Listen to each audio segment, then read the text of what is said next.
আসসালামু আলাইকুম। মাংস বিক্রি করতো যে খলিল ভাই, ওনার কথা মনে আছে? খিলগাঁয়ে অবশ্যই মনে আছে, সবার মনে আছে।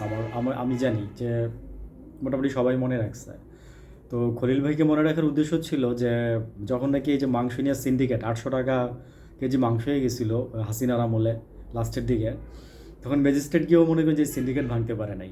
ইভেন এই যে খলিল ভাইয়ের উপরে অনেক মানে হুমকি দামকি আসছে। তো যাই হোক, আল্লাহ ওনাকে বাঁচাই রাখছে, ভালো মানুষ তো বাঁচাই রাখছে, আর মানুষের দোয়া আছে।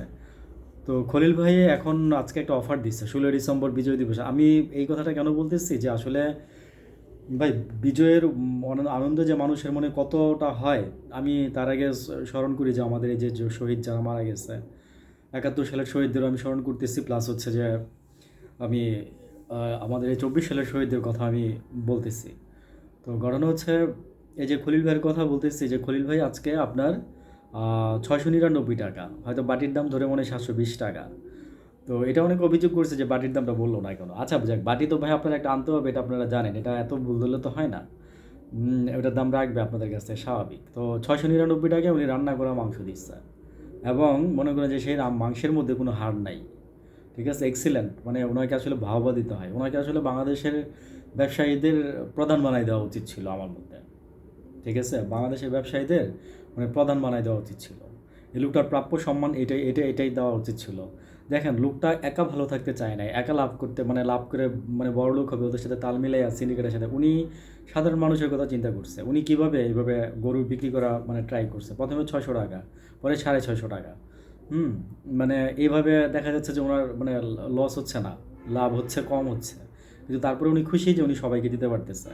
গরিব মানুষ 800 টাকা দিয়ে মাংস কিনতে পারে না, তখন উনি 600 সাড়ে 600 টাকা দিয়ে দিচ্ছে। খিলগাঁয়ে ওনার দোকান আছে, আরও বোধহয় কোথায় কোথায় আছে। আমার যদিও কখনো যাওয়া হয় নাই, তো আমার একবার ইচ্ছা আছে যে ইনশাল্লাহ আমি যাবো। তো আজকে উনি যে কাজটা করছে, সকাল থেকে 8টা থেকে রাত 8টা পর্যন্ত ঘোষণা দিয়ে এই মাংস বিক্রি করছে, কিন্তু রাত 8টার পরে উনি মাংস দিয়ে কুলাইতে পারে নাই। 4000 টন সম্ভবত আজকে উনি মাংস, 3000 টনের উপরে উনি আজকে মাংস, রান্না করা মাংস সেল করছে। এখন ইভেন মানে রাত 10টা 11টা 10টার দিকেও মানুষ লাইন দিয়ে দাঁড়ায় ছিল। ঠিক আছে। তো ওনার রান্নার মানও ভালো, প্লাস হচ্ছে মাংসও ভালো। এই জন্য মনে করেন যে উনি সবচেয়ে বড় কথা হচ্ছে উনি দেশের মানুষের জন্য একটা কিছু করছে। দেশের মানুষের এই যে আজকে আনন্দের সাথে মনে করেন যে এই যে কনসার্ট হচ্ছে, এই আনন্দের সাথে মনে করেন যে আজকে এটাও মিলাই দিচ্ছে। ঠিক আছে। তো এই কাজগুলো, ভালো কাজগুলো যদি সবাই করতে পারতেন না, তাহলে ভালো হতো। আর আমি বলবো যে ওনার এই ব্যবসায়ের একটা প্রধান বানাই দেন, দেখবেন যে সব ঠিক হয়ে যাবে। এই লোক বুঝে, এই লোক মানুষের কষ্ট বুঝে, এই লোক মানুষের কষ্ট বুঝে, যে কষ্ট বুঝে মানুষের ভাই, তারই মনে করেন যে আপনারা মানে কাজে লাগান। ওকে, আল্লাহ হাফেজ, আসসালামু আলাইকুম।